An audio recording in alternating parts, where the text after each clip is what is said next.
प्यारे बच्चों, जो कुछ करना था कर लो, अब्बू आ रहे हैं। हर्षवर्धन जी, आपको क्या लग रहा है कितने सांसदों ने खेल किया इधर उधर?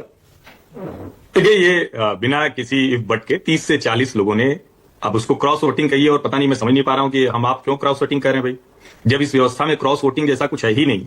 आप भूल ही गए वो वाला शब्द ऊपर चला ही ना बड़ा बड़ा कि अंतरात्मा की आवाज पर इतने लोगों ने वोट किया। आप लोग गलत नामों से बुला रहे हैं, पता नहीं क्यों सांसदों को ऐसे गलत तरीके से बुला रहे हैं, नहीं कहना चाहिए इसे। दूसरा, भाई ये तय हो गया कि बैलेट पेपर पुरानी चीज हो गई, ईवीएम से ही अब उपराष्ट्रपति का भी चुनाव कराओ। ये सांसद जी लोग वोट डालना नहीं जानते, बटन रहेगी तो सीधे दबा देंगे, इनवैलिड नहीं होगा 15 वोट जो इनवैलिड हो गया है। तो दो चीजें तो हो गई। अब तीसरी चीज, कहा जाता है मुद्दई सुस्त गवाह चुस्त। टीवी चैनल पे सब बैठ गए हैं, बहस किए पड़े हुए हैं, हम आप भी जूझ रहे हैं। हमारे राहुल भैया को कोई तनाव ही नहीं है, वो इस बीच में छुट्टी उट्टी भी मना के आ गए, और हम आप ऐसा परेशान है जैसे लग रहा है कि उपराष्ट्रपति सुदर्शन रेड्डी जी नहीं हुए तो बड़ा गड़बड़ हो गया। तो मतलब ऐसा क्यों करना भाई, मुद्दई सुस्त गवाह चुस्त क्यों करना? देश की सबसे बड़ी विपक्षी पार्टी, उसके नेता को या नेता प्रतिपक्ष को कोई चिंता नहीं है, वो मजे कर रहे हैं, वो घूम टहल के आए। अभी उस दिन आपने देखा ना, इधर उधर ऐसे ऐसे, हम तो समझ ही नहीं पाए संसद, हम तो नई वाली में गए नहीं है मानक जी, लेकिन पुरानी वाली में तो हम भी अगर जाना हो तो कोई ऐसे नहीं इधर उधर चक्कर मकर करना पड़ेगा। वो नई वाली में तो सांसद है भाई, वो तो रेगुलर जाते होंगे, फिर भी हमने देखा पहले इधर गए फिर उधर गए, फिर उनको किसी अधिकारी ने बताया। तो ये हो गई। अब सबसे महत्वपूर्ण बात, खेमे टूटे और जनता ने जो जिनको चुनकर भेजा उनको भी कुछ समझ में आता है। जब इस चुनाव को, और मुझे याद नहीं है, अगर ऐसा कुछ हुआ है तो विनोद जी याद करेंगे, मैं सबसे पूछ रहा हूं बहुत वरिष्ठ पत्रकारों से, आज तक वाइस प्रेसिडेंशियल इलेक्शन में आइडियोलॉजिकल बैटल नहीं लड़ी गई।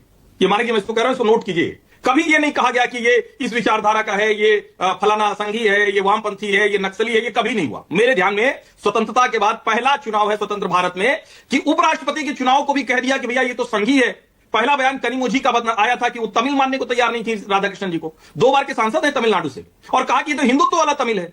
फिर उसके बाद आया सुदर्शन जी ने कहा कि नहीं मैं तो संघ के खिलाफ हूं, तो संघ विरोधी हो गए। तो संघ विरोधी होने के नाते राहुल जी ने उनको चुन लिया। और सचमुच चिंता की बात है, क्या कांग्रेस पार्टी को एक कांग्रेसी व्यक्ति नहीं मिला जो उपराष्ट्रपति पद के लिए उम्मीदवार दावेदार हो सकता? उनको कोई ऐसा व्यक्ति खोजना पड़ा जिसको अमित शाह आरोप लगा दे गए कि सलवा जुड़ूम के खिलाफ निर्णय दिया, ये नक्सल समर्थक है। क्या ये होना चाहिए था? मैं तो कह रहा हूं उपराष्ट्रपति के चुनाव में होना ही क्यों चाहिए था? संघी क्यों कहना चाहिए था? संघी तो बन गया उपराष्ट्रपति। तो ये देखिए, 2017 में अप्रोक्सीमेटली 67% वोट हमें मिले थे, और उसके बाद 22 में 74 और अब 60%। कांग्रेस वाले और इंडिया अलायंस वाले जीत गए, आज केक नहीं लाए खुशी में। इनकी तो वो परिपाटी रही है ना, कोई 99 वोट ले गए, ये हैप्पी होके बिल्कुल एकदम कुछ। शुभकामनाएं जी आपको, बहुत बहुत बहुत बहुत शुभकामनाएं। देखो, एक चीज है, एक रास्ते में कुछ लोग आपके साथ चलते हैं, कुछ फिनिश लाइन तक जाते हैं, कुछ बीच में रह जाते हैं। भाई 25 तो हमें वैसे मिले, 327 मिलने थे, मिले 352, 427 मिलने थे, मिले 452, 25 तो मारे गए, 15 इनवैलिड भी हुए उनके। तो कुछ तो फिनिश लाइन पार कर गए, कुछ फिनिश लाइन नहीं पार कर गए कुछ कारणों से, कुछ रास्ते वो आगे कर जाएंगे। ठीक है, तो मेरा ऐसा मानना है कि ये हार भी अगर एविडेंट आपको नहीं नजर आ रही तो आप तो मुझे नहीं समझ में आ रहा। मैं कह रहा हूं आपको, पंजाब, झाड़ू, लालटेन, तीर, सबने मदद की है जी।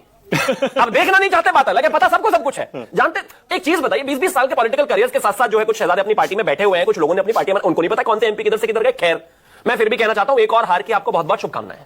अच्छी स्पिरिट में इलेक्शन हुआ, और ये तो क्रॉस वोटिंग तो होना ही था। बहुत सारे लोगों को, आप जितने पत्रकार हैं, मैं कहता हूं मुझसे जो पहले सीनियर पत्रकार बोले, वो बॉडी लैंग्वेज पढ़ने में और बहुत सारी चीजें पढ़ने में निपुण है, वो जानते हैं कि कितने लोगों ने किन किन वजहों से आपके भी 10 वोट इनवैलिड हुए हैं। नहीं, ये तो उनका कहना है भाई, चल रहा है ये, सब जगह चल रहा है। अगर आपके इनवैलिड हुए हैं तो मतलब आपके भी 10 सांसद ऐसे हैं जो आपको वोट नहीं देना चाह रहे। मैं तो एक चीज कह रहा हूं, ये भाई मॉरल विक्ट्री कहीं तो लेंगे कि नहीं लेंगे? जैसे अभी ले ली कि देखिए भाजपा को जो है पिछले 8-9 साल में 10 साल में सबसे कम वोट मिले। ये भी तो देखो, 2019 में हमारे पास 353 सांसद थे, आज कितने? तो जाहिर है वोट शेयर तो वहीं से कम हो गया। लेकिन मैं फिर से वही कहना चाहता हूं, प्रैक्टिकल बात यह है कि जिस तरीके से सेंटिमेंट है, जिस तरीके से चीजें हैं, आज भी एनडीए, भारतीय जनता पार्टी और आदरणीय प्रधानमंत्री जी के नेतृत्व में ही ज्यादातर लोग चलना चाहते हैं। कुछ लोग उधर जिनका दम घुट रहा है, जो बहुत अच्छा महसूस नहीं कर रहे हैं, जो अपनी पार्टी की और अपनी कुछ सरकारें जो कहीं बची हुई हैं, जिनकी नीतियां हैं, वो उसके साथ अलाइन नहीं करते हैं। अब बिहार में अगर स्टालिन को ले जाकर प्रचार कराओगे तो लालटेन से कुछ तो लोग छिटक कर जाएंगे। भाई एनडीए के 10 लोग कौन है पता लगाना चाहिए आपको, जिन्होंने इनवैलिड कराया अपना वोट। कहा ना, आपको पता लगाना चाहिए भाई। मॉरल विक्ट्री के लिए कुछ लोगों को नई नई अफवाहें प्लांट करनी। अच्छा, तो आप ये कह रहे हैं कि आपका कोई वोट इनवैलिड नहीं? बिल्कुल नहीं, एक भी नहीं है। मैं तो कह रहा हूं, वो जो 15 हमारे आधे रास्ते में रह गए किन्हीं कारणों की वजह से, क्योंकि कई जगह बहुत सारे तानाशाही नेता भी हैं राज्यों में,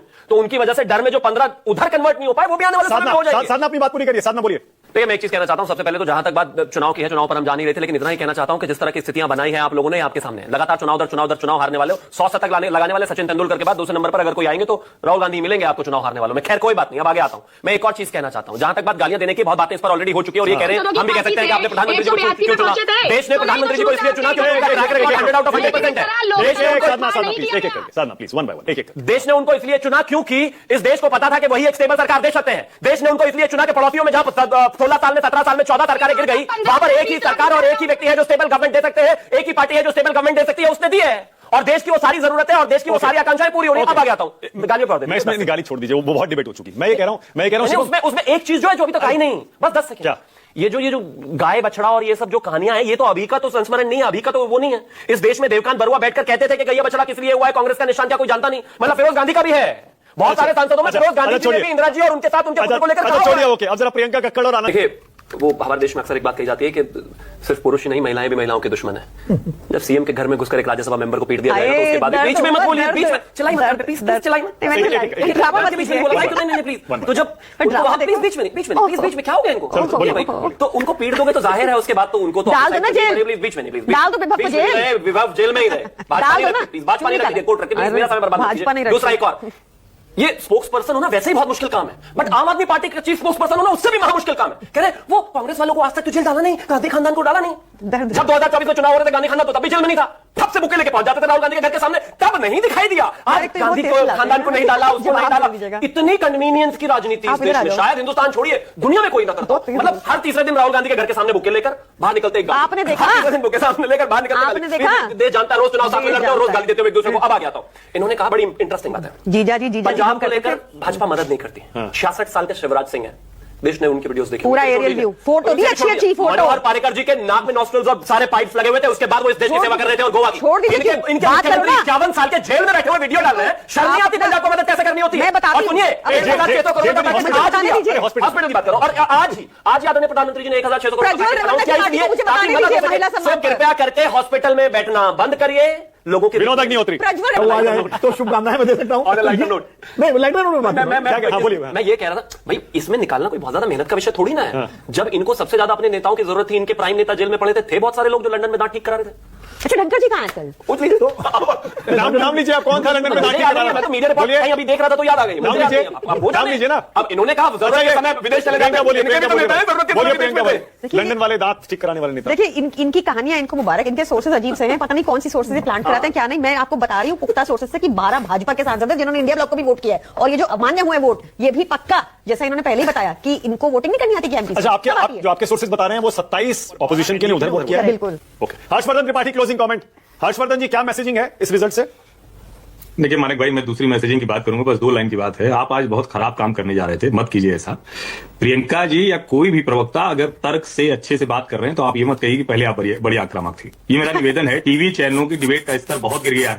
अगर प्रवक्ता लॉजिकल बात कर रहे हैं, एक दूसरे से हंसकर तीखे तंज कर रहे हैं, उस तरफ जाने दीजिए, वरना तो बड़ी खराब डिबेट होती है। तो मैं अब नहीं बोलूंगा कि मेरा समय मैं इसी के लिए लेना चाहता था। आपने मुझे कम समय दिया और आपको मेरे समय में लगातार बोलती रही, मेरे कान में ये बोलते रहे ऊपर से, मतलब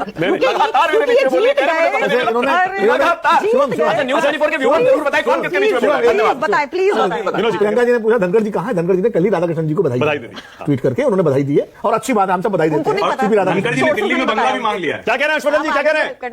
दिल्ली में धनखड़ जी का बंगला मिल जाएगा तो चौटाला जी के फार्म हाउस से आ जाएंगे, वहां मुलाकात होगी। ओके, ऑलराइट, चलिए इसी नोट पे। आई होप सीपी राधाकृष्णन जी आप holds the constitution unlike his प्रेडेसेसर, ये भी बड़ा जरूरी है। पार्टी पॉलिटिक्स से उठ के मेरा पूरा उनको समर्थन, पूरा सम्मान हमारे देश के लिए। आशा है भगवंत मान जी भी मुख्यमंत्री बने रहेंगे, आशा है, और अरविंद केजरीवाल भी विपक्ष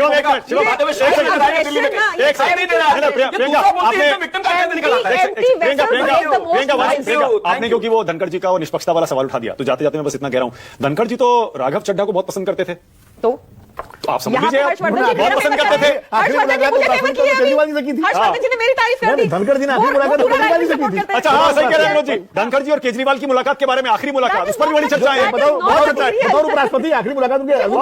इसी नोट पे खत्म कर रहा हूं।